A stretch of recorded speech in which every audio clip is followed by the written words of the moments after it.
Hello, everyone, and welcome to today's CAG mini town hall. And I'm going to turn it right over to one of our CAG members, Mary Blair, who was the former principal of St. Euphrasia's in Granada Hills and has been a very valued CAG member. So, Mary, it's your presentation. Okay, so welcome everybody, and thank you for joining us this evening. This session tonight is really about delays and excuses, the timeline basically, but also the hypocrisy, and that will be a recurrent theme. So we want to talk about the contradictions in the timeline and the misinformation and actually lies of the public agencies and the representatives that are compelled to really protect our public safety. And the Aliso Canyon blowout really demonstrates that failure of our elected and appointed representatives to protect us and protect the residents of our city. A few details about this presentation. There's quite a few timeline slides that makes up the bulk of this presentation. I'm not going to read or go through every single piece of information on the timeline because, as you know, these slides and this presentation is available right after our meetings on our CAG website, so you can go through it. The timeline slides are color coded, so the statements are color coded, and that has to do with whether it's DPH an issue or some other agency issue or CAG. And they're color coded for a reason, and they were taken directly from the timeline on the CAG website. And so each slide has the link at the very top in the title portion of each slide to that CAG timeline. I would refer everybody on this call to look at that. There was a lot of work put into that timeline, but it is very telling. And they're important references because they represent the many contradictions and failures to protect us and to look out for the health of the community. Each timeline slide, like I said, has a link to the website.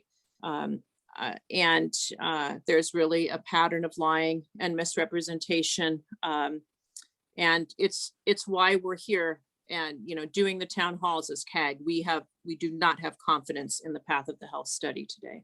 So next slide. Craig. So from the beginning, CAG has asked for basically a few things, and you would think that that they could be granted because they are foundational issues. We've repeatedly asked for the chemical list. What was everybody exposed to? And a study that's community centered. Independence on the SOC, because the Scientific Oversight Committee in the beginning was made up of so many agency representatives that we felt that was a conflict as far as independence for the SOC, and it needed to be independent. Free from political bias, science-based. You would think that those are foundational issues, but we continue to have to fight as CAG for for these issues always. We entered into our role with the desire to just really ensure the best possible health study.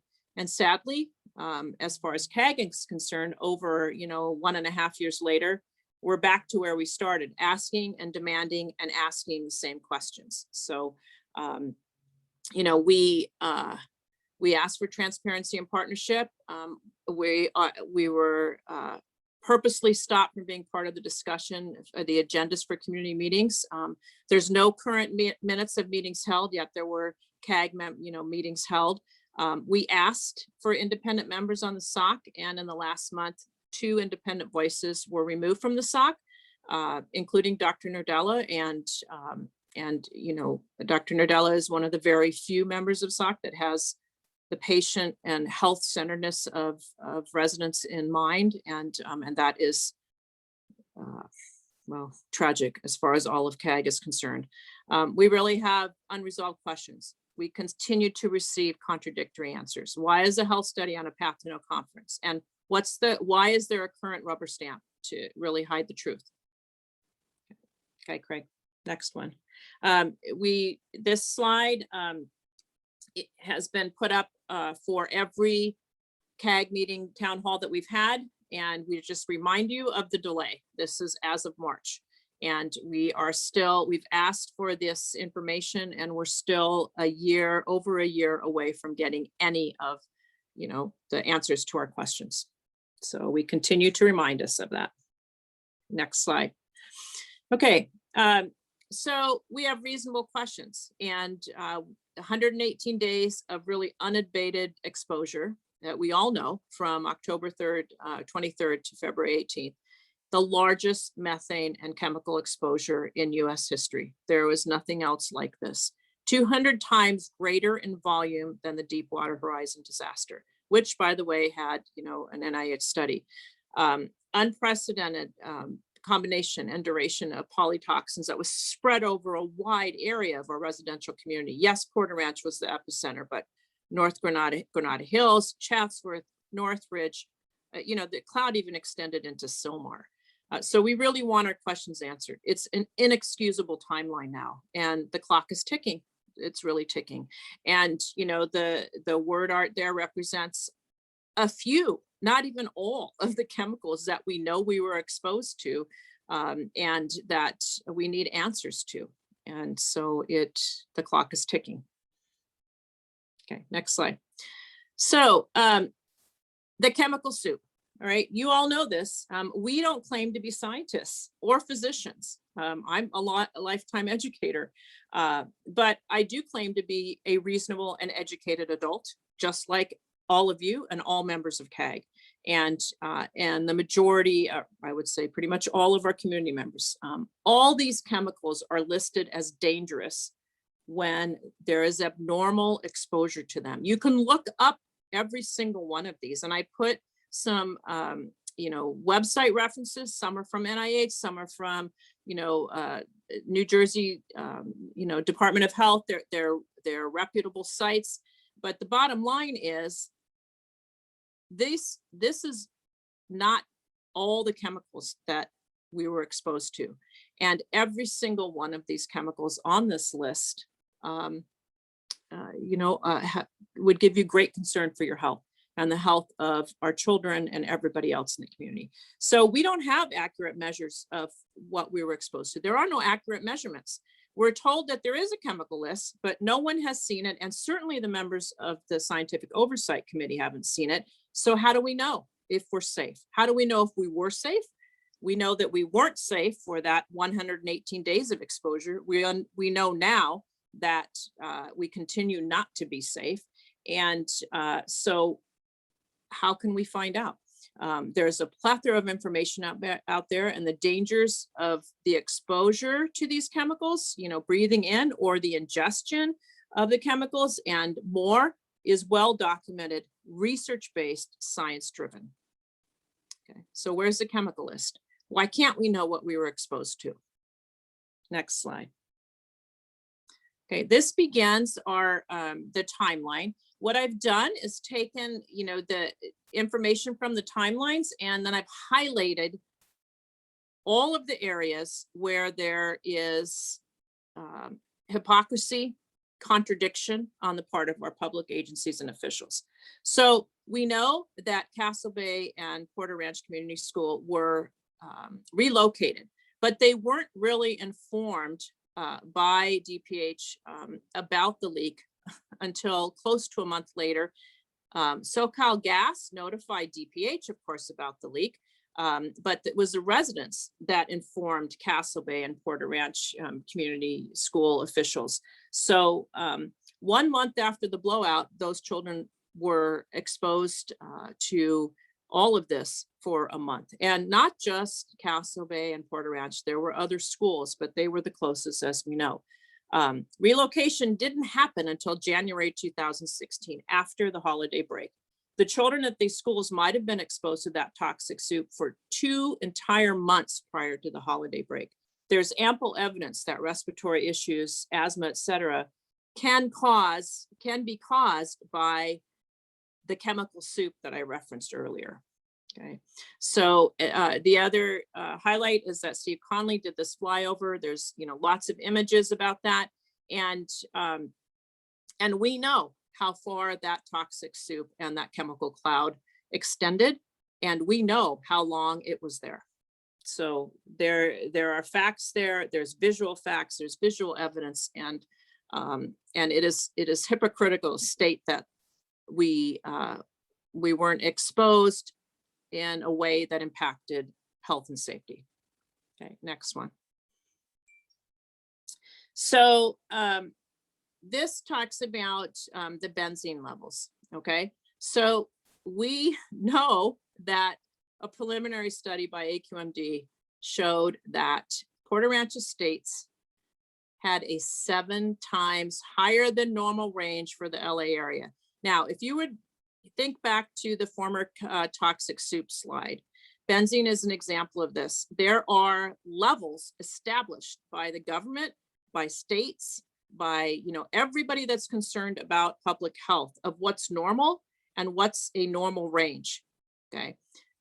How can our officials let us know that we don't have to worry when we were exposed to 7 times higher than the normal range for the LA area? Okay, again, hypocrisy and not telling us the truth or not letting us know what we need to know. And from the beginning, you all know this, that DPH and others said that it's the mercaptans, the odor that was put in the gas, that's even put in the gas in our homes, that was the mercaptans that caused the nosebleeds, the health complaints, etc. But we know now that the chemical exposure to all the other chemicals can cause that and more. So for the statement to be made that it's only the mercaptan that is causing the health issues is, again, hypocrisy and not truthful. Okay, and you know that Porter Ranch or LAUSD moved the 2 Porter Ranch schools to the South Valley, based its decision on an 1119 DPH statement, despite the high numbers of students getting nosebleeds, migraines, everything else. Okay, I was principal at St. Euphrasia School. We were tracking nosebleeds at my school as well. So who's telling us the truth? That's really the question here. Next slide. Next, okay. So again, pointing out some of the hypocrisy in what the agency representatives are telling us in the timeline and what we know. So how can it be that both Department of Public Health has a no confidence, about the SoCal gas, blowout, and initially they agreed to release the chemical list and only recently have receded that request. Like we have said in many other presentations by CAG in these town halls and in other meetings, we have asked for this list from the beginning. Okay, we had our first meeting in August of 2019, and within, I believe it was by September, the next meeting, we were asking for that.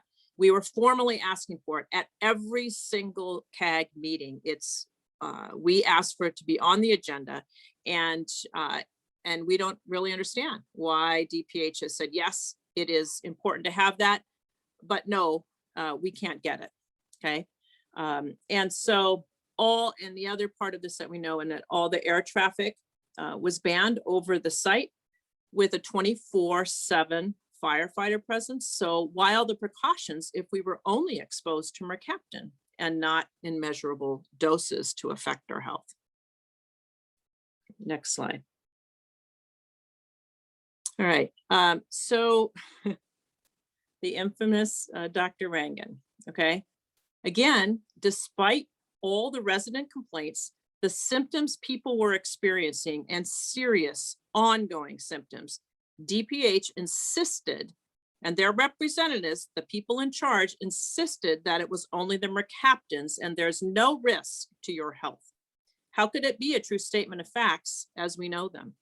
And why did the Board of Supervisors declare a state of emergency in 2015 and then in 2019-20 delay getting the chemical list? Why aren't they following up on the air monitoring and the bin testing and all of the things we're asking for?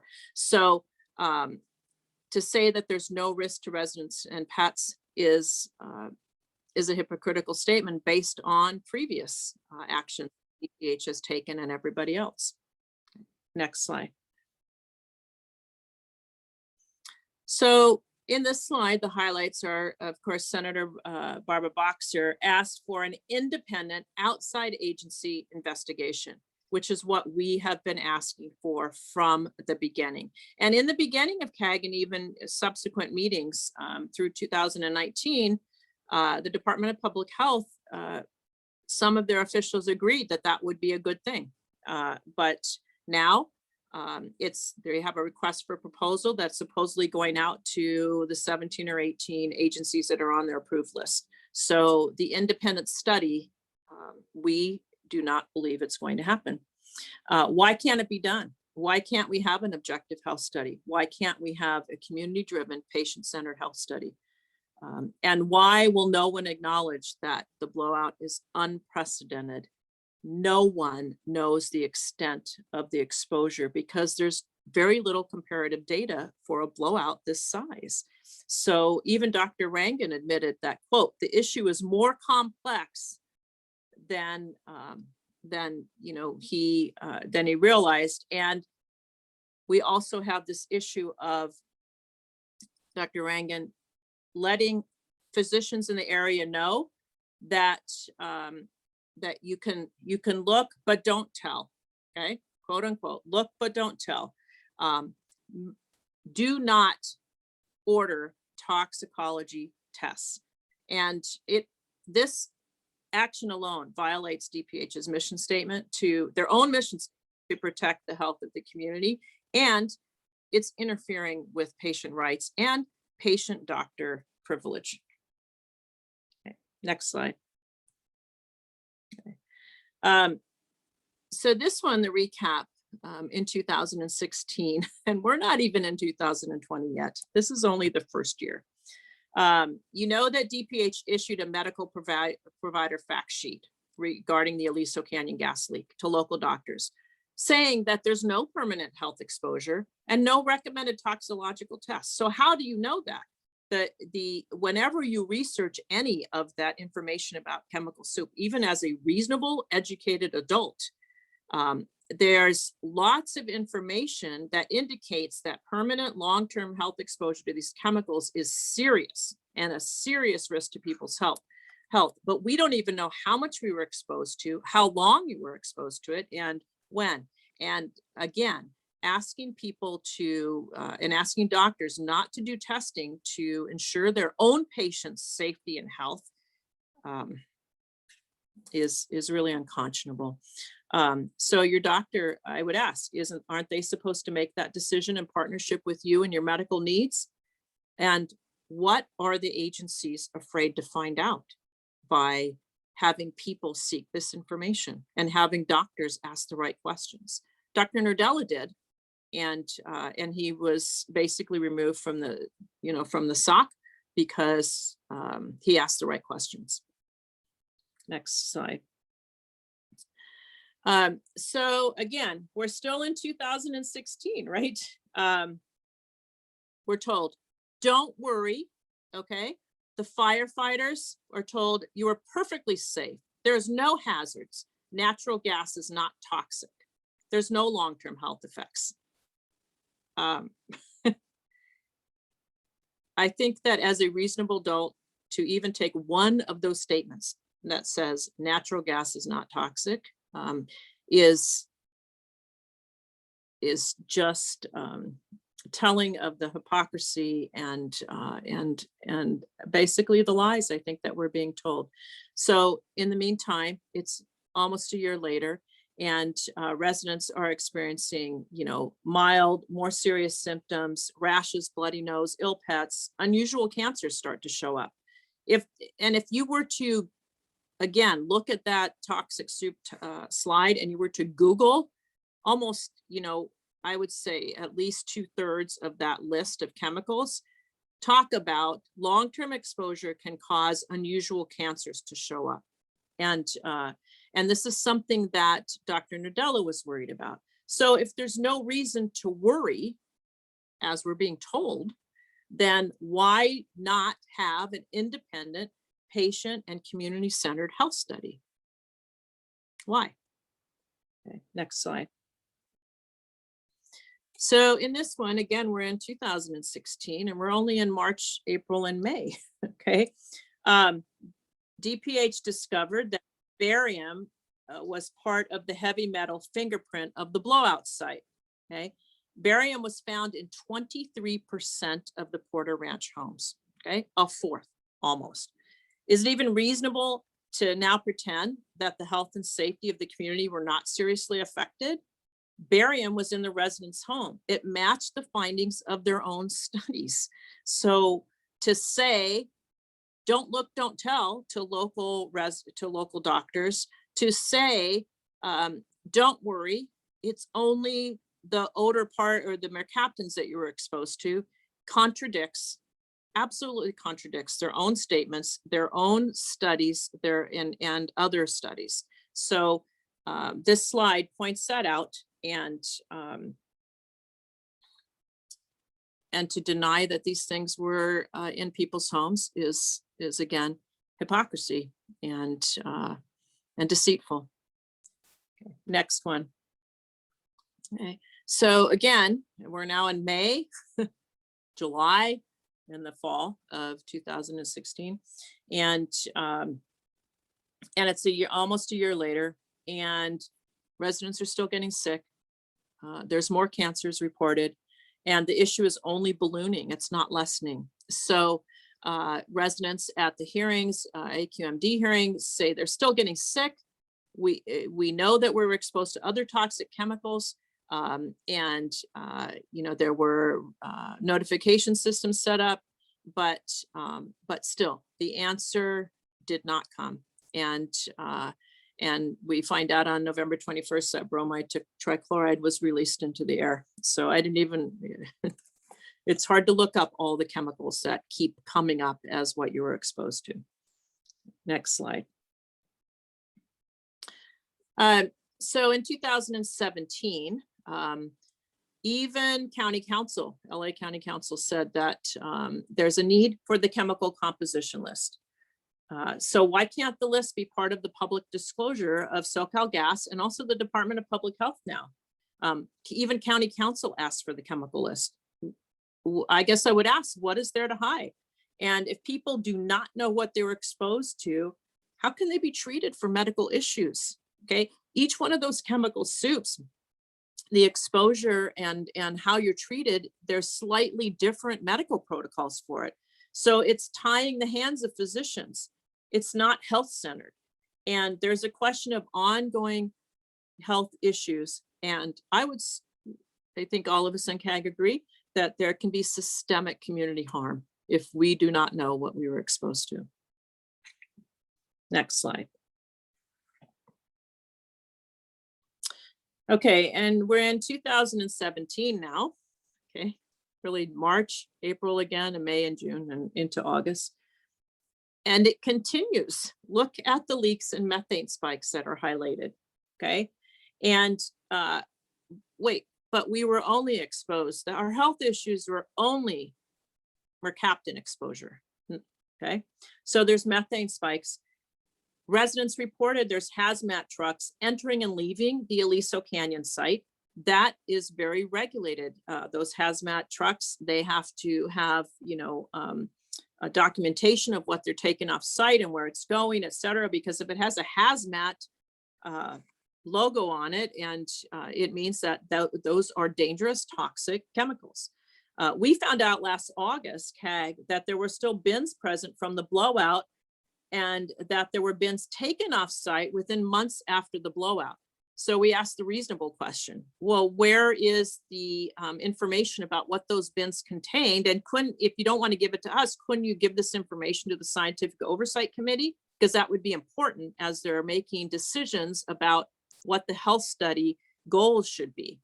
And when we ask those questions, what we're given is a lot of bureaucratic nonsense about how, well, so-and-so has it, and yes, they have this, but we have to ask for this. And we just say, but the health of the community is at risk. So what was in the bin? who has the list of the toxic hazardous materials? We know that there's a list somewhere. We know that it has to be given to the appropriate management and state officials to disclose what was in them. But again, like I said, the answer is bogged down in bureaucratic tangle of who said what and when, and it's between agencies. And no matter how many times we ask, no matter how many times we literally stamp our feet, we get the same, well, so-and-so said this and so-and-so has it, and well, we can get it when, and again, it just is a bureaucratic entanglement. Okay, next one. So we're into 2017. And, highlighted here is Brad Sherman. He calls for a comprehensive long-term health study after the town hall. And when there were toxicology tests results given. Dr. Nadella gave us information about why we need to be concerned, and his insistence on patient testing and getting the data from blood workups would go a long way to help doctors understand patient concerns and to inform the health study. Why can't we have that information? Why isn't the public entitled to this information? Why can't we ask for a second opinion? Right now, we are hampered from doing that regarding these health issues. The health study is on the path to being driven and engineered by agency people and not independent experts, or not even an equal representative of both. Next slide. So 2018, there was a letter by Senator Stern to the CPUC regarding SoCalGas taking pipelines out, and there was a CBS 2 story on the health problems from Aliso. Public Health, Angelo Bellomo, admitted he cannot reinsure residents that they're safe. This is in 2018, that they don't know what's being emitted from the facility because no nearby monitors measure chemicals other than methane, and air monitors need to be placed close to that well. So even Department of Public Health officials have said, we can't reassure residents that they're safe. Yet, I want to point out that all of your health concerns are caused by mercaptan. Okay. So 2.5 years later, in 2018, DPH admits that they cannot reassure residents they're safe. They don't know what's being emitted from the facility at Aliso Canyon. So where's the ongoing concern and advocacy for public safety and public health? Next slide. Okay. A SoCalGas chemical engineer says that there was benzene in the inbound and stored gas at the site. There were huge levels above safety levels. Again, these issues about levels of chemical exposure are well documented and set by regulatory agencies, both locally, nationally, and statewide. So we have to ask, so we weren't exposed? Because the data and the information tells us we were. So how does that work? And LA Fire Department files a lawsuit that they were misled by both SoCalGas and DPH about the health risks of Aliso, and DPH called out SoCalGas for false statements. 2.5 years later, who asked the real questions that are protecting the health and safety of the community? Because again, this slide, it illustrates where the hypocrisy happened and how it happened and how it continues to happen and how it's ongoing. And we're talking about almost 3 years later. Okay. Next slide. So in 2019, we began the CAG meetings, okay? And the blue is highlighted about CAG, and you all know that there was some regulation about having representatives from different areas in the valley and also the neighborhood councils, and there was a process for that. Some of us, like myself, just received an email, okay, And are you interested in being part of this community advisory group? And since I was very familiar with Aliso Canyon and what happened, I said yes. So when I showed up to the first CAG meeting, it was the first time I had met personally most of the members of CAG, although I had attended, some of the other meetings. I was certainly at some of the meetings in the beginning at Shepherd of the Hills and all of that to get that information. But CAG started and we had high hopes. I joined with other CAG members that our only agenda was to ensure that there was a patient and community-centered health study. I certainly was worried about children. I know that these long-term chemical exposures can cause, issues for children, as they grow. And certainly when you look at the chemical soup information, it's a common thing said about all these chemicals that you're exposed to. But again, we don't have the chemical list. We don't know what the exposure was. We were told that your health concerns are from mercaptan, not high levels of benzene or anything else that they found. And so we all started asking the same questions and are dismayed today that we're not getting the answers. Next slide. So we're into 2019. Prior to COVID, the timeline of the CAG meetings were monthly. They were set up monthly. It was better. The community could attend. They certainly were better attended. But then COVID happened, as we all know, and it required us to meet remotely. We repeatedly asked for Zoom meetings, a Zoom meeting format for these meetings, for ease of community access, especially as people were navigating the beginning of COVID. Zoom seemed to be the platform that people were most comfortable with. But we were told you could only have Microsoft Team meetings and because that's what Department of Public Health used, and it limited the amount of participants. It also limited meeting participation. We pushed back on that every single month. And prior to COVID, the meetings were held at 6 p.m. or 6:30. And so that people working would be able to set up time to attend if they wanted to. So people could attend. CAG asked repeatedly to have the meetings be after 5 o'clock, at least after 5, okay? But we were told that they had to be held during the workday, which, if essentially, as we all know, eliminates many people not being able to attend. Decisions about community access were made really for the convenience of the agency.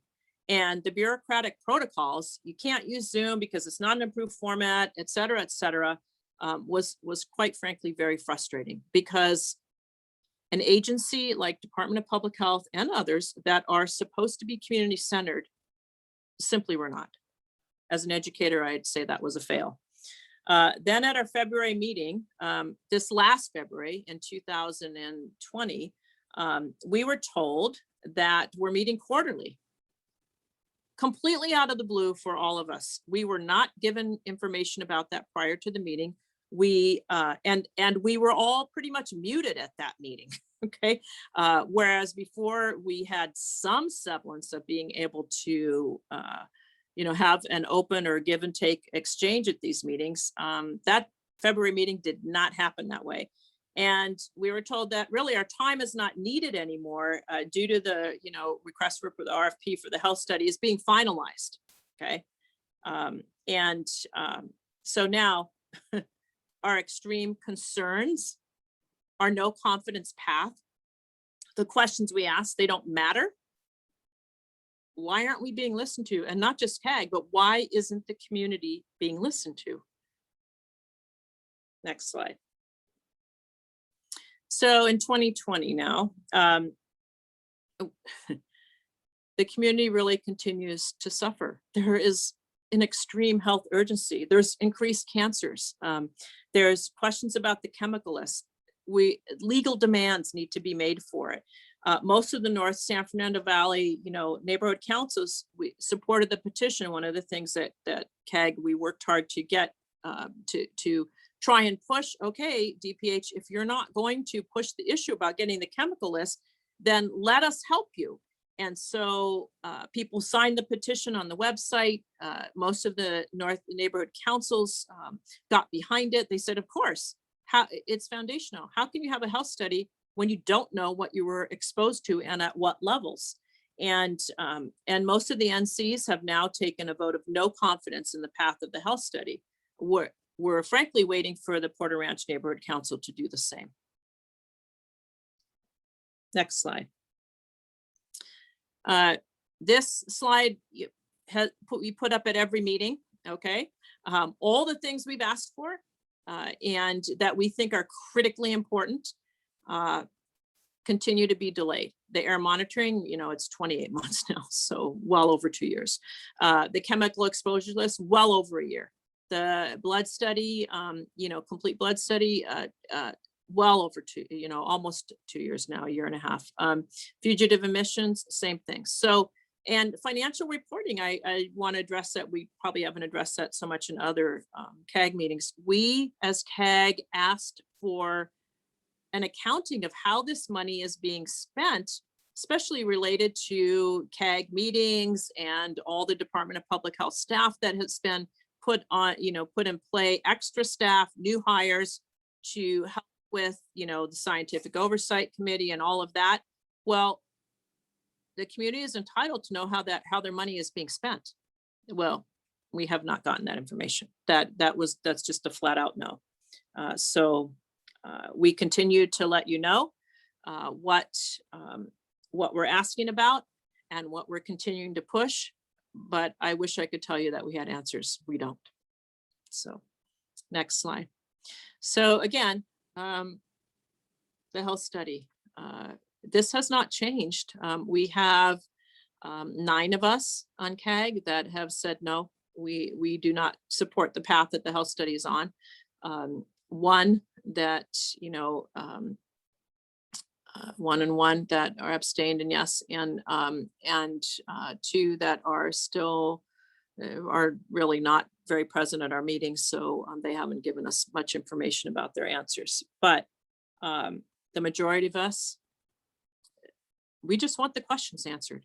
If we could have the questions answered, then we'd know, but we don't have our questions answered. So that's where we are. Next slide. The upcoming meetings. I want to kind of address that not all members of CAG are residents of Porter Ranch. And I think we've been very transparent about that. We don't all regularly attend the NC meetings. We are dismayed at the lack of action taken by PRNC. We need to all be on the same page about the health study. There are so many contradictions and contraindications to a patient, community, science-driven, free from political agenda health study. That's all we ask, because that is the path that's going to guarantee, or at least give the information moving forward to protect the health of community, both short and long. Isn't that what what all of us deserve? There's been a monumental mismanagement of the community health and safety regarding Aliso Canyon blowout. So let's ask ourselves, what must be done to ensure the health of all, and especially our most vulnerable community members, children, for instance, and elderly, and by default, all of this. Why do these motions need to be tabled or set aside just to be heard? It's imperative that we all let those in charge know that what we're asking for is really reasonable and just simple. Ensure our health and safety. Ensure our health and safety. So the CAG meeting on March 22nd needs your attendance, and anyone else okay? After months and months and months, DPH finally has Zoom meetings. We can be thankful for that. The time set for this meeting, and I think this is important to know, the time set for this meeting was set by a survey that was sent out, electronic email survey sent out to all the CAG members and regular attendees by Department of Public Health. pretty much on CAG, we have no idea how everyone responded because we are not allowed to get this information from DPH, even though we have asked for it many, many times. And we just say, just share the results with us, okay? I'm a school principal and I do surveys and regularly, especially at the beginning of COVID. So, I do, Survey Monkey or something like that. I publish the results to people. I will put, you can take that information and it's easy. And you just say, this is how many respondents, this is how many said, this is the majority, this is not. That is a standard procedure. So why can't we get that information? It's the same story with every CAG meeting. There's no transparency. We ask for the time to be later so the community can attend, and the answer is always no. The survey says this. Well, most of us didn't say start at 4. I can tell you that from just the informal CAG. We are very bothered at the lack of non-transparency and really the ignorance of what the community wants and needs. It's a decision, that timeline that's made for the bureaucracy and not for the needs of the community. CAG had no input on the agenda of the 322 meeting. We, as CAG members, and I was part of that steering committee, so was Craig and others, and we would meet usually 4 to 5 days prior to the general CAG meetings to set the agenda and to talk about collaboratively of what that would be. That stopped months ago. We've really not met since November. So this CAG meeting, we have no idea, the agenda. We usually get it sometimes 3 o'clock before a 4 o'clock meeting. Okay. So now I'm going to defer to Andrew for some updates on the neighborhood councils, and then we'll go to questions. All right, thanks, Mary. Yeah, just a quick update on the PRNC meetings, so the public knows kind of knows what we know, which isn't too much really. There was a public safety committee meeting about a week ago where the public safety committee advanced 2 letters, 2 actions that the CAG had requested. One was the no confidence vote that Mary indicated was before them and has been before many other neighborhood councils and will continue to be before all of the CD12 councils, we hope. Those items were advanced. The public and the CAG indicated we requested a special meeting to get those done as quickly as possible. We'd like them done before the goals and priorities is out, as to not muddy those waters, because we're going to need more input, probably another special meeting for that.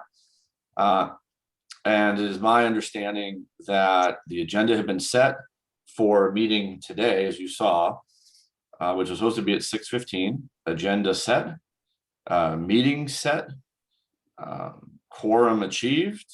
I was not aware of any issue getting enough bodies in the proverbial room, and just up and I guess lo and behold, the meeting is canceled. So my assumption, of course, is that Gabriel, who's on the public safety committee, who voted in support, and Assad, who is the public safety chair. My assumption through conversations with the 2 of them is that they were fully on board with a special meeting today. So the only other person that I'm aware of who could have prevented that would have been the president. And in looking at the bylaws, that seems to be the only roadblock, is that the president decided not to host the meeting today. We don't know the reason for that. We just know that we were working very hard. My assumption or my belief is that Gabe and Assad were working very hard to get that meeting done. And it was my expectation we would be moving you all into that in 30 minutes, and it didn't happen. So I think it's important that everyone on here who feels it's important that the PRNC take up these actions as quickly as possible, let them know that. And you can do that by emailing them at board@prnc.org. and use your voice. And it's my hope that you guys, everyone who's on, will reach out tonight. You use what language you feel is appropriate, and urge them to get this done as quickly as possible, which can be in like 30 hours. It's a special meeting. It only needs 24 hours notice. So there really is no excuse to have this wait until April. So that's my piece. I'm happy to answer any neighborhood council related questions. Otherwise, I will pass it back to Mary. Thank you, Andrew. So let's go to the next slide, I guess, Craig.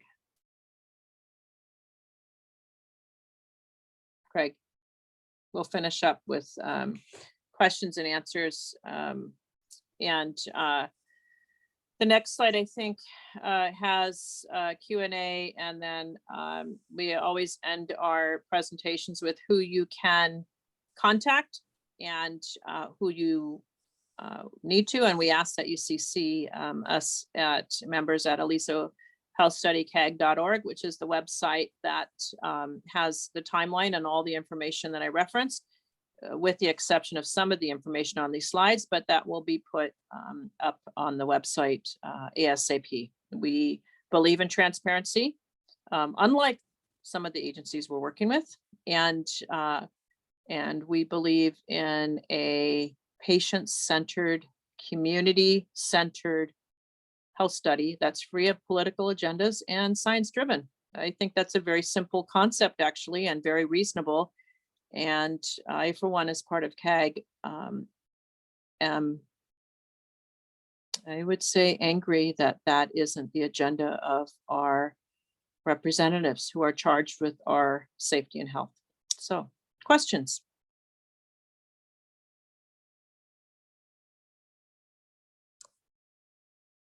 I think there's a, oh, and also Anyone Craig wants said to raise your hand? Well,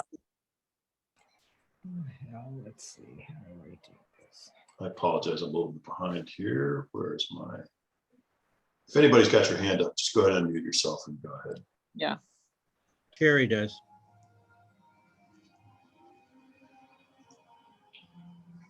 Sherry, go ahead. Oh, thank you. Can you hear me? Now Yes. we do. Yes. So I've attended most CAG meetings over the years, and we never got the results of the additional surveys when Porter Ranch originally only had 8% responses, and out of the 400 and something surveys they sent out. And so then they opened it up for another month or two, and everybody worked really hard to get more Porter Ranch folks to respond to those surveys, which added, I guess, an additional 175 or so responses. But has the Department of Public Health or the survey place ever given the results to you guys? Nope. Mary, can I take that one? Yes. Do. Yeah, I know Lori Avazian and we worked hard. I like 50 people that I knew respond. And we got a lot more Porter Ranch folks in because that was ground zero. But it's like, what did we do that for if they don't give a damn? Sherry, number one, thank you. I remember you working really hard to drum up community folks to respond, because why are we all here? We're supposed to do a health study that represents what the community's needs are, right? So no, we have not seen the results of those efforts. And now we're pushing over 4 months. And Charlene Contreras for Public Health was at the Porter Ranch Neighborhood Council meeting on December 14th. And she said in that meeting that we would get the results within 2 weeks. She then was at the March meeting, and I reminded her of that promise. And she said once again in the first week in March, that it would be hopefully within the next 2 weeks, that they would come to the CAG first so we could at least vet it and see if there was any issues before. We have heard nothing. In fact, while Mary was presenting, we did get the agenda for next Monday's meeting. There's nothing on there about the parts, all the questions we have. So Sherry, you should be upset. You did work hard. Lori worked hard. This community has worked hard. This community has responded to surveys, and they're put into a black hole. And we as a CAG, who are supposed to represent you, don't even have visibility to what the survey results were like so that we could do a better job for the community. This is outrageous. I And also, go ahead, Mary, and then I want to follow up with one point. I also think that, and I kind of referenced in the slide presentation, there are many of us that know how surveys work. We especially, you know, I as an educator, I construct them. I know how to get the data and extrapolate. And so the fact that we are sort of patted on the head and said, I mean, why can't we have those results? And so to not get that result is very telling. It's just very telling. And I think we need to be cautious about DPH and any other agency relying on surveys, especially if they're not going to give us the information or the results of the surveys, relying on surveys that would drive, you know, an agenda for this study, because we have already pointed out the hypocrisy and inaccuracy and really the deceit.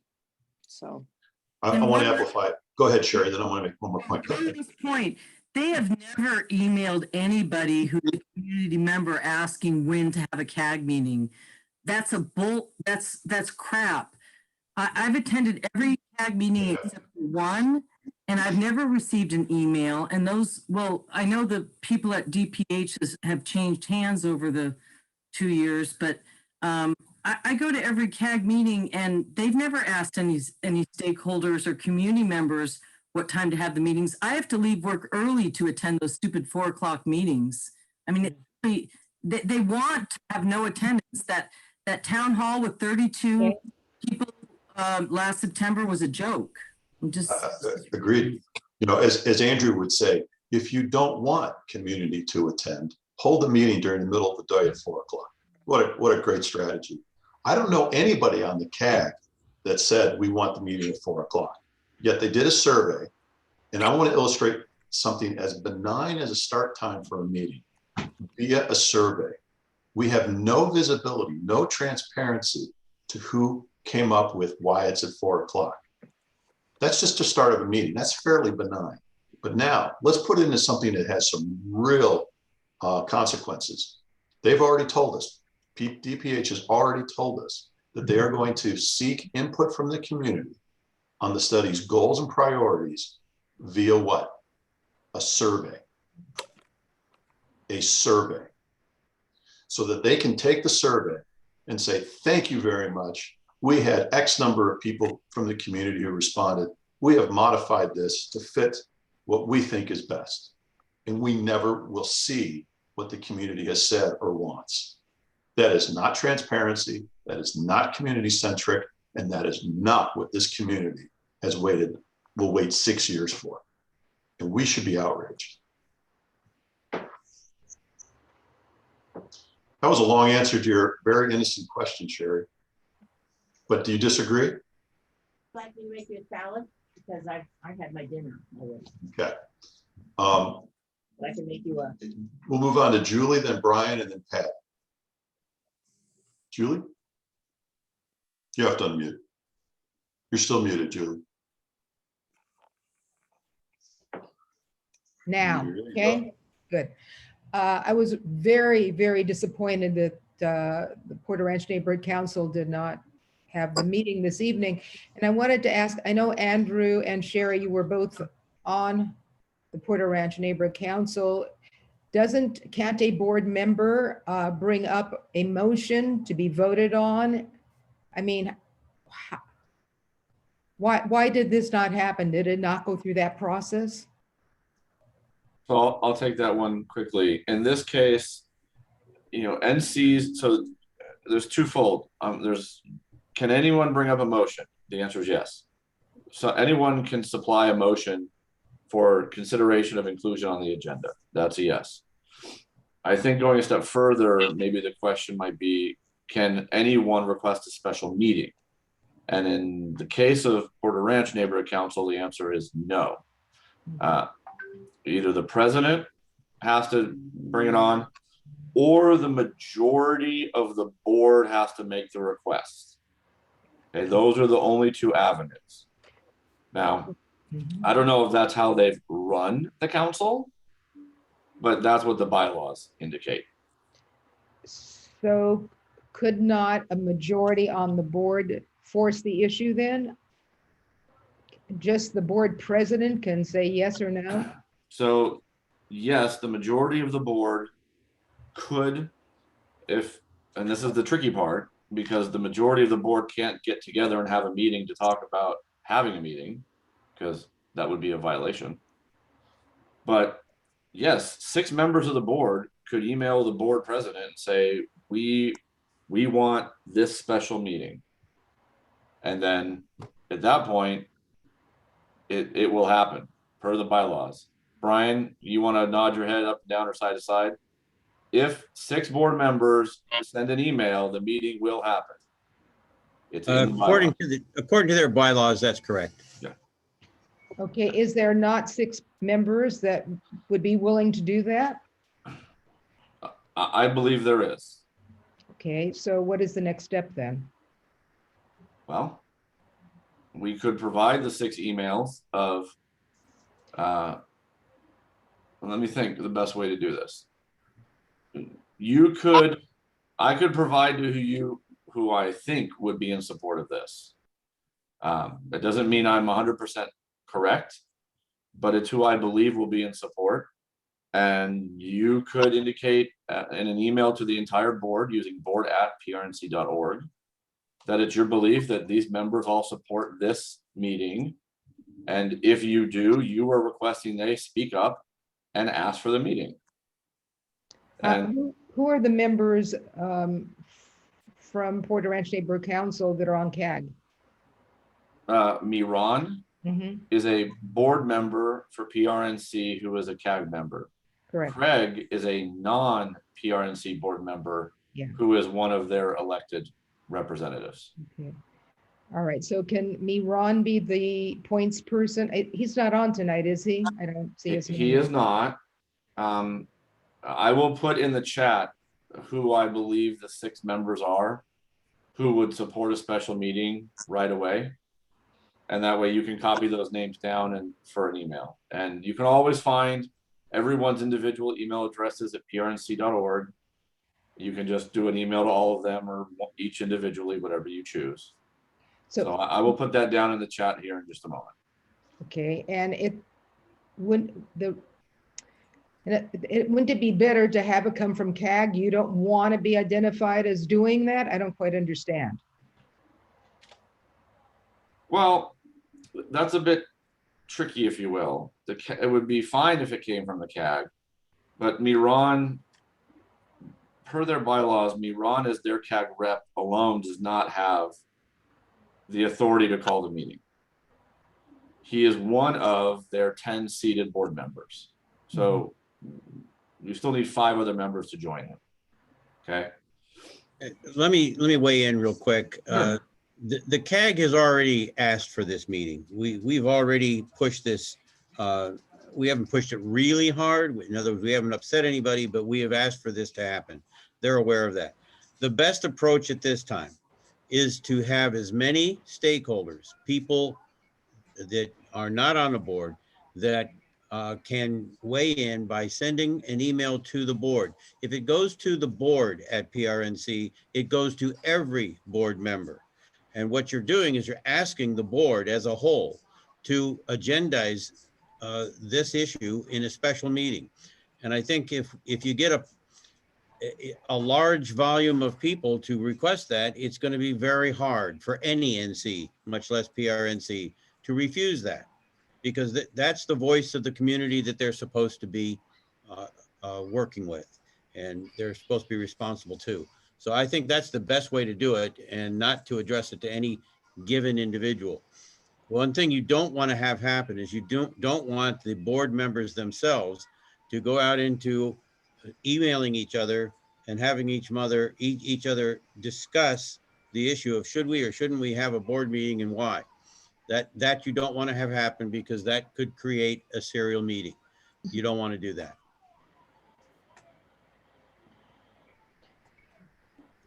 All right. A clever solution here. We really do. Pardon me? I didn't hear We need you. a clever solution to Well, I don't know. I mean, I'm trying to figure out if you're asking for community members, how many community members are even on right now? You don't even have the other individual that represents Porter Ranch Neighborhood Council on to hear this. You know, I don't quite understand the process. When I was on the Board of Education, you know, there was very specific set ways of presenting a motion, and then the board voted on it, and then they directed the superintendent. And so why can't someone like Miran bring it to the Porter Ranch Neighborhood Council and ask for it to be voted on as a motion? I don't, So Julie, he can. There's one fundamental difference. He can do that at the next regular April meeting. so not for an emergency meeting is what you're saying? Correct, correct. Okay. But since they already had a meeting, let's go back, Andrew, to what you were advocating for. They already had a meeting. 3 people on the board voted, yes, let's bring this to the entire board. And now when a special meeting is trying to be scheduled, it's being blocked. Is that fair? Is that accurate is what I mean? So you said 3 people brought it forward, or only 3 were in support of it? This is, Let's- Let me be clear. Let me be clear. In committee, which is 3 members, both actions were supported, 3-0. Okay, Okay, in committee, all right. in committee, okay? That was Assad, Gabriel, and David Balin. Following that meeting, Assad and Gabriel worked to get a special meeting for tonight, which ultimately we believe did not happen because David, the president, did not choose to call it. That's the only conclusion I think we can make at this point. When is the April meeting? Second Tuesday, or Wednesday. second Wednesday, second Wednesday. Second Wednesday? So that would be the 14th. Okay, so if it's not possible to do an emergency meeting, then that would be the correct time to make sure that it's brought up as a motion? And, Yes. and could me, Ron, do that, or who would be the Yes. best person? Me, Ron could do that. For sure. I mean, is that, But our positions, we don't want to wait. We don't want to wait because by that point, the goals and priorities are supposed to be out and we're supposed to be in the comment period. And we're going to need the time to address the goals and priorities, not this other stuff. So the CAG's position is we have asked very kindly and repeatedly that we get this done as soon as possible. And again, I believe Assad and Gabe were very supportive of that and worked very hard to try to make that happen. do you have any idea, I don't know if you can talk about it publicly, why David took that position? I mean, is he getting pressure from someone? Do you have any idea, or is that not something you can talk about? All I would be doing is speculating, and I prefer not to do that. I don't know why. In my mind, there is no good reason, none, other than not having a quorum. Andrew, do you mind? But if it's I- my understanding is that they had enough bodies to have a meeting. Go ahead, Brian. Everybody's trying to dance around their feelings. And I guess I'm not one of those people. The fact is, there is some opposition on that board to having this meeting. We do not know why. We don't actually know who, but there is some opposition, or it would have happened. So what we're trying to do is bring the proper pressure to get it done. And at this point, yes, Moran could bring a motion at the next meeting, but it wouldn't be for that meeting. It would be for the following meeting. So now we're talking 2 months. Right. they were And, talking- yeah. and that's assuming that it's even accepted to go on an agenda. So what we know is a good path is for the community to rise up. And this is always true. It doesn't matter whether it's a neighborhood council, the city council, or the state. If enough people rise up and say, I want this to happen, then it's very difficult for any board of this nature to not bring it up. Because what it means to them, if they refuse the community, is it means that their time is limited in office.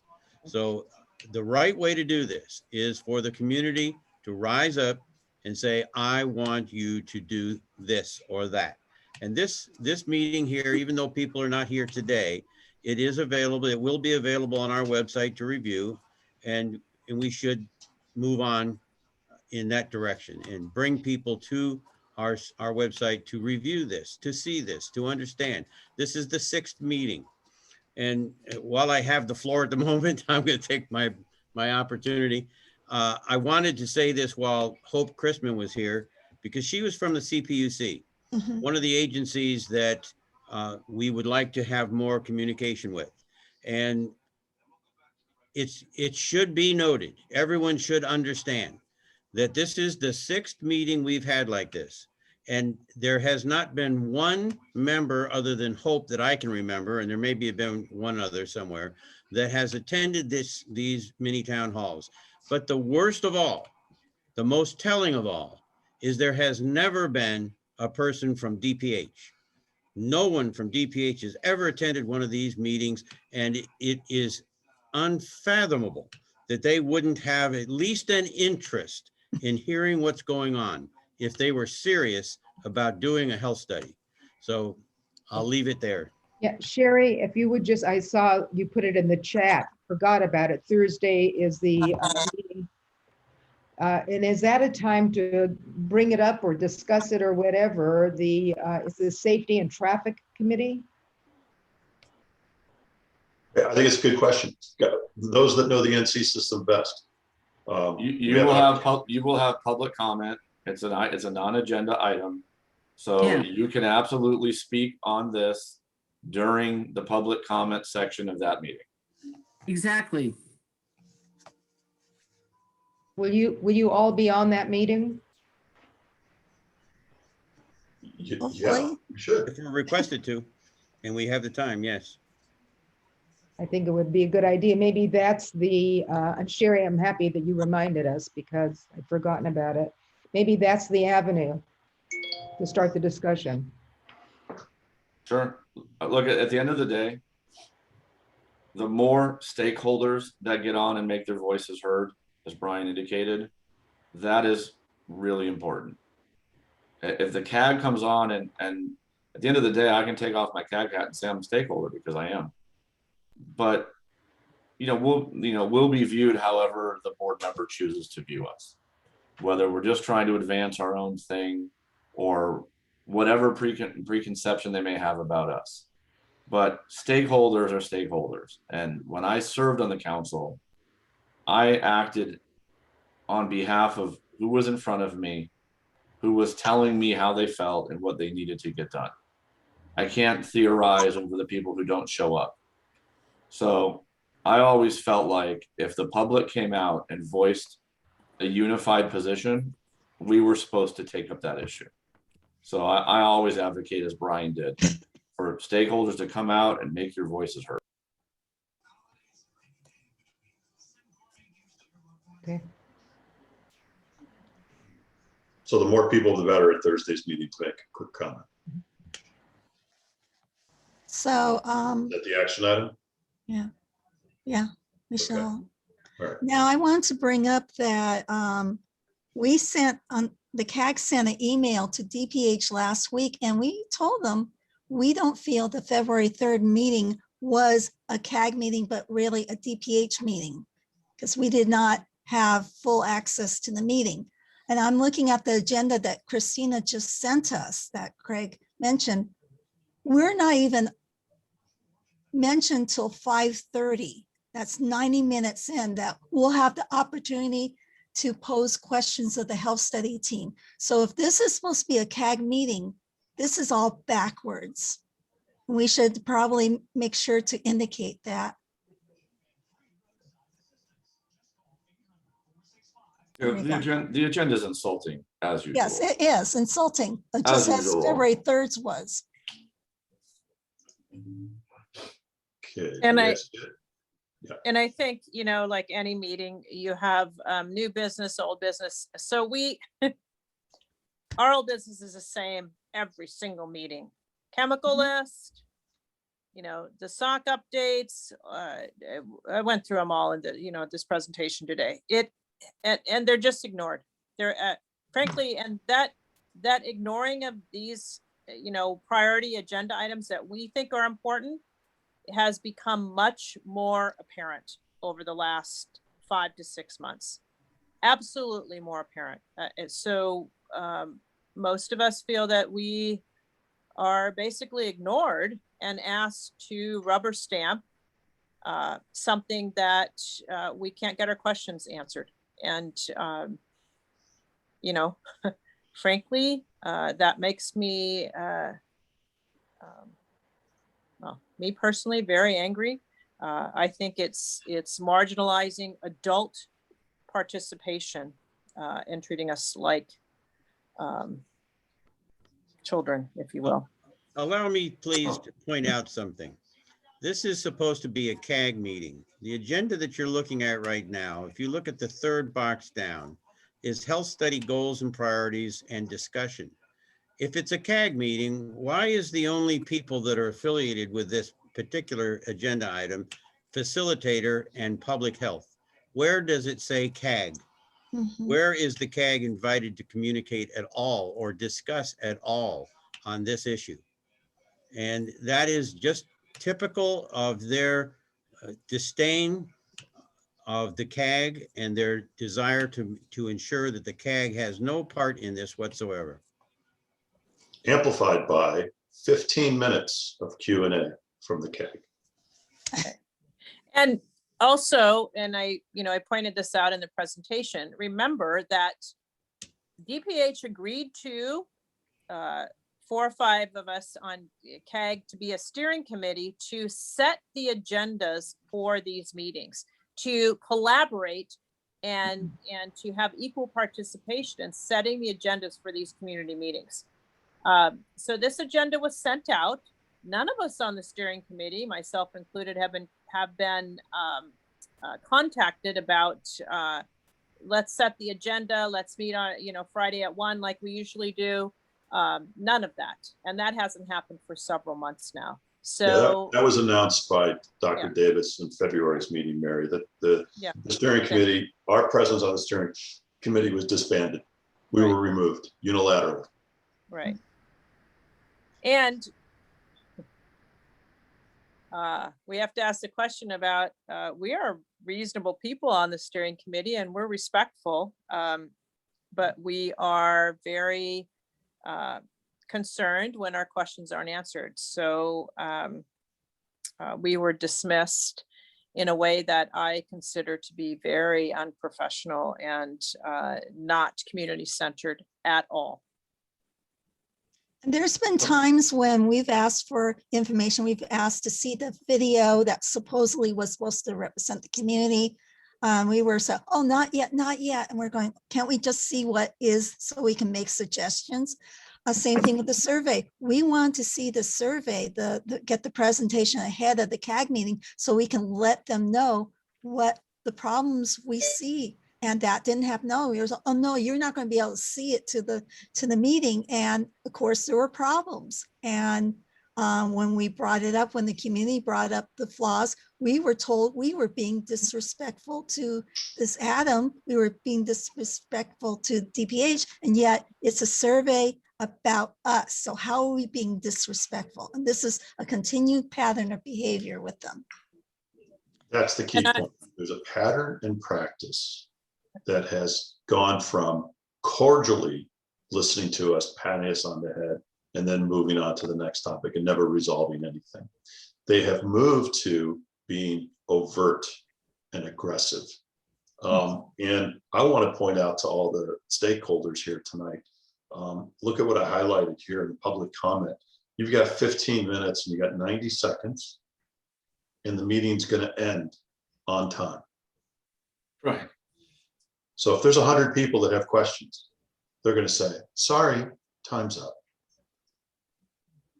And I would also like to point out that You're muted, Julie, if you wanted. Go ahead, Mary. I know, I just wanted to ask a question. It's very confusing to me. This is a CAG meeting and you're not doing it, you're not presenting anything? I don't understand, I'm sorry.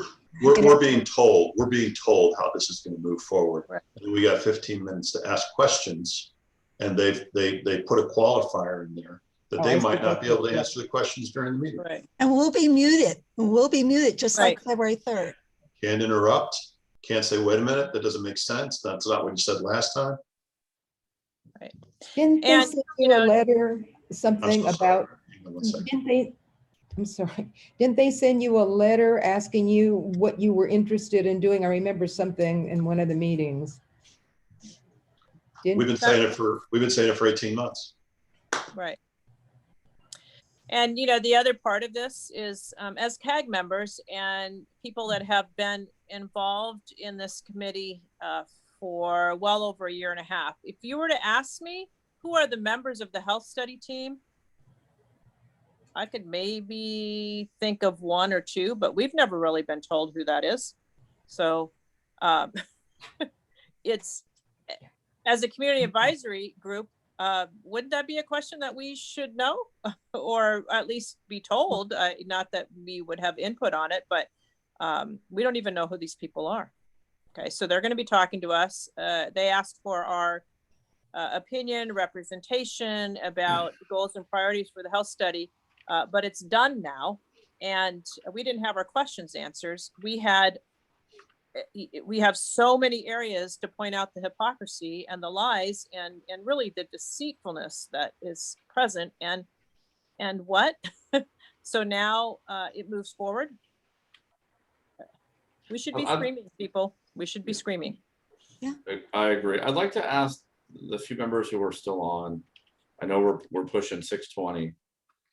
You know, as the CAG, we scratch our heads as to how do we respond again to this kind of disrespectful communication and treatment?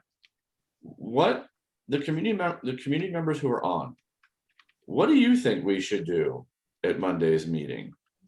Should we boycott the meeting? Should we just every time there's an opportunity to speak, go back to the outstanding issues? What do you guys feel? oh my God. Well.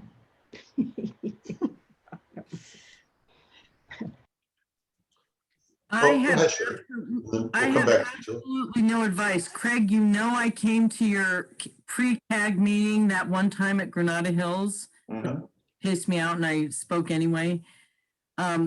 This group of Department of Public Health and what have you, they have no interest in doing what the community wants or needs, answering any questions, getting any information that is helpful. The whole idea of the SOC and how they never had any minutes at the SOC and nobody at the SOC had any ability to use synergy and collaborate their scientific ideas. This whole thing for a year and a half has been a joke. I don't even know what to tell you except it's just so ridiculous. I think they saw this 25 million and they saw little dollar signs in their eyes like in the cartoons and they don't know what to do because it's just so much money or something. But it's doing a disservice to the community and I don't know what to tell you. They don't want to know the truth. They're not interested in the truth. Could I want Please, to, Julie, go ahead. you know, this whole thing frustrates me so much. I can't even, I spent 22 years on the Board of Education and that was difficult, but this is more frustrating. It is more, Julie.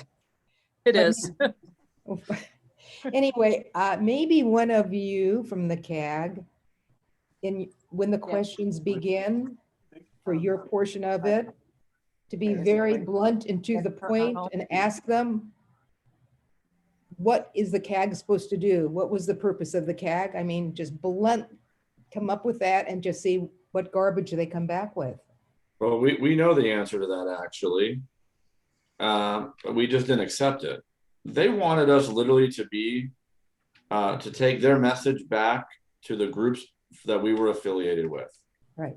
And maybe bring questions back to them from those groups, which you've already seen they wouldn't answer anyways. But they just wanted us to be a mouthpiece for them. I mean, they told us that. They did. And we said, no, that's not what an advisory group is.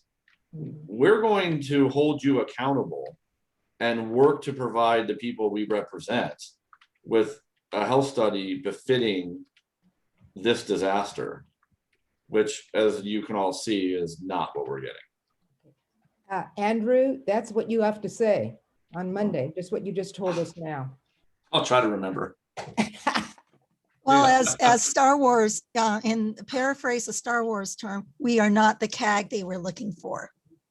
That is absolutely the truth. It's even worse. If we dare to say anything that is going to upset them, they hold the button of mute. Yeah. So they won't allow it to be said. Then you learn how to sign, you know. Well, I can tell them they're number one. Hence this right here. Yeah. Here's my sign. There you go. Brother. All righty, everybody. I would ask everyone to pass this information along to everybody you know. Give them our website and ask them to go review these mini town hall sessions. I think anybody who has any interest whatsoever, or even has an exposure, will sit back when they see these and say, what the hell is going on here? Mary, great presentation. Brian, very good point. There's a few people that haven't spoken tonight. Let's give them a chance if they have any questions or comments, and then we'll close this out. Glenn, Don, Gary, Bruce, anything? Now's your chance. Apologize for coming in late. Had a brain fart, but No worries. I'm here now and taking notes. Go ahead, The only Glenn. thing, I'll be looking for I noticed you posted the number 5 session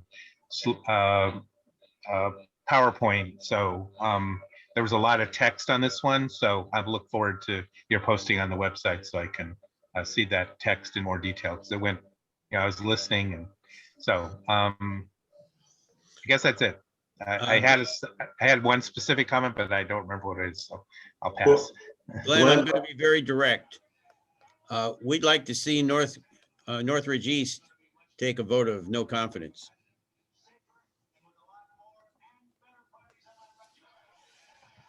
Just a comment. Okay. No, Yeah, no I interest. hear you. I hear you.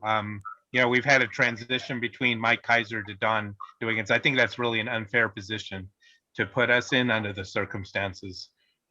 We did vote, for the chemical list item, the previous request. So I think, but anyway, I'll have a conversation with Don and Mike. Thank you. Okay. Right. And Glenn, we're happy to take the NC Roadshow, special meeting roadshow into Northridge East. So if you feel that for whatever reason, the council needs, kind of a one-on-one where we break it down, we are more than happy to do that, to kind of get everyone up to speed, if you think that would be beneficial. Sure. And that's a chance, Glenn, for your side to provide any direction or comments or suggestions as well. Yeah, so we prefer to work through our various committees whenever possible, and this is obviously an exception because it's a committee outside the neighborhood council. So we're being deferential to our representative, and now we're transitioned between two of them. So we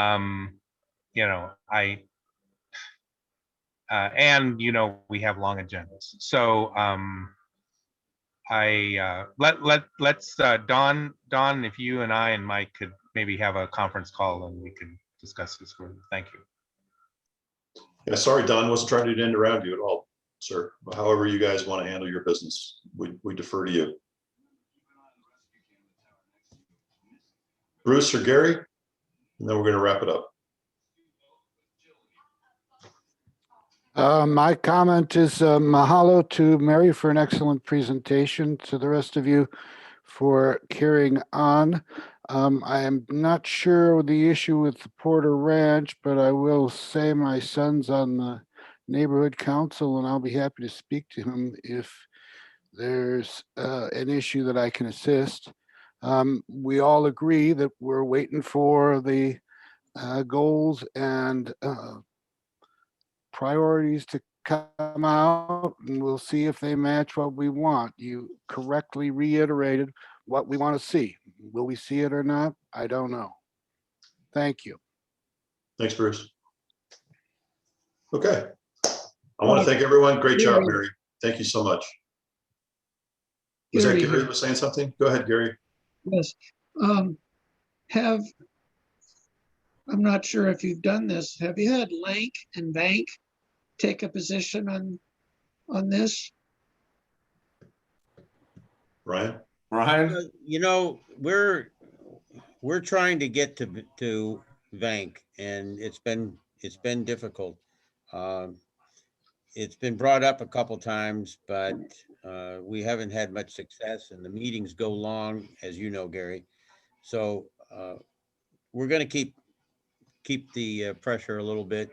I was hoping to get more councils in Region 2 to support this, so that going to Vank would be a little more pressure that way. But we haven't gone to Lank. Now with the current happenings down by the ocean, I think there's more chance that it will be listened to there if we take it to them. So I think that's a good idea. I think taking it to Lank is certainly the next move with regards to alliances, and see if they're interested. But it probably can't be me, because I don't have the best relationship with Lank. So it would probably be better to come from Andrew. Okay. Gary, I don't know I don't know what Link is, but I'm happy to talk to anybody. That puts you in the driver's seat over me. Trust me. Okay, Gary, one more item. Go, Gary. Yes, I'm sensing a little bit of frustration as to engaging all of the Region 2 neighborhood councils. Have you perhaps considered engaging the public safety committees and take those steps to work your way up to the board? So we haven't really addressed it to the others that much. We've mentioned it, but we haven't really asked of anything yet. Those that we've asked have followed through. Both Chatsworth and Granada Hills North have passed issues. Most of them have supported the chemical list. When I say Granada Hills and Chatsworth have passed the no confidence, the others have addressed the issue of the chemical list. So there's not a lot of frustration. It's just that it's hard to get to them sometimes, and the questions haven't been asked thoroughly yet. Good point. I mean, we haven't heard of Pete from Reseda, Northwood South, West Hills. I mean, our general emailing, at least especially for these town halls, but any of our letters or whatnot, are all the CD12 NCs. And I will share that we get like very little, if any, response from anybody. So my general sense is the NCs in general all need to kind of be advised, and it's not their fault. This has been the play from the government for 5 years, that the NCs need to really understand there's really an issue here, and there's been an issue all along. You just didn't know it because the people who you've been looking and trusting haven't told you the truth. That's the hurdle to overcome. You've got places like Reseda, a lot of these NCs, well, all of them right now are in a position of transition one way or another. They're either changing their entire board or they're changing members on their boards. And so it would actually be more advantageous, in my opinion, to reach out to them after the new board is set in, because there will be people that have different opinions and are not already of a a personal opinion. So I would say we may be in a good position to go to other NCs in the region, in the area, and get a little more communication with them. Here's the rub, though. That. That takes time, and nothing happens fast in the NCs. I get it. That's But exactly right. Goals and priorities, we can have a 30-day comment period, and there's too many people that are unaware. So we need some agility here at the same time. So let me just say, the folks that are closest are the ones that are most engaged, and it happens that they're knowledgeable because they've been participating in this process for the last, well, the CAG process, obviously, for a year and a half or longer. Is it 2.5 years or a year and a half? I lose track. Year and a half. Year and a half. All right. It seems like longer. Okay, got it. And the learning curve is huge on this. I mean, this is a very complicated, and I mean, you spent an hour and you just did one segment of it, right? And the challenge of neighborhood councils is, getting on the agenda with more than 10, 15 minutes, for folks to make an educate, even for the alliances, in terms of the presentation, all that. But so I wish you well, but I wouldn't hold my breath for, the further away you get from the, LISO, I just think folks are, just in terms of getting their attention, I guess what I'm saying, because you haven't, because it's not already just there, I guess. So, but I will say this regarding VANC and even for LANC is, with a certain number of multiple neighborhood councils, they both like to have, that it's not a single neighborhood council issue. That clearly this is not. So if as soon as you're able to get, 5 or 6 neighborhood councils, hey, we have 5 or 6 neighborhood councils. This is the motion we want. Have the motion written out in ahead of time, and not a whereas, 2-page, 3-page, just the actual motion that you want passed, which is, I think, the way you do things, but that's not the way everyone does things. Bank is going to be more difficult because, it's citywide in terms of, I mean, you got people from the harbor and East LA and downtown, et cetera, et cetera. So, but there have been issues that have been brought up, not necessarily successfully. The most recent one I can think of has to do with the DWP power generating plant in Sun Valley. There was a motion regarding that, which, that's a somewhat localized issue. It got voted down. But I think if you can figure out a way to make a compelling case in a short period of time, have a motion that is well written, that doesn't get torn apart by all these type A personality folks from all these neighborhood councils, and they just say, yeah, that sounds good, and the presentation fits into it, and whatever questions get answered, they could be answered, then there's a, then I think you have a reasonable likelihood of proceeding. But given everything else you have to do, I wouldn't invest lots and lots of time. I know you're already investing so much time already with this. So anyway, those are a few of my thoughts. Thanks. Okay, it's 6:40. Let's call it a night. Thank you, everyone, very much. Next Monday, 4 o'clock, the CAG meeting. This is the one to let everybody know, because the community needs to witness what's going down here. Julie, unmute yourself, please. Thursday night, the Porter Ranch Neighborhood Safety Transportation Committee, right? Sherry? Right. Yeah. It's really Yes. important.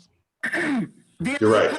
Comments. So that's when we bring it up on the 2-minute public comment. Right. So Exactly. there's a Neighborhood Council Sustainability Alliance that I used to go to in the Valley. I don't know where, I mean, I'm sure it's a Zoom meeting now, but sustainability has a lot to do with energy and, green energy and so forth. Has anyone on the CAG reached out to the Sustainability Alliance? I know Dr. Lorraine Lundquist is part of that. So is Mr. Don Wiggins, and we are in the process of making that connection. Okay, great. Just a suggestion. Thank you.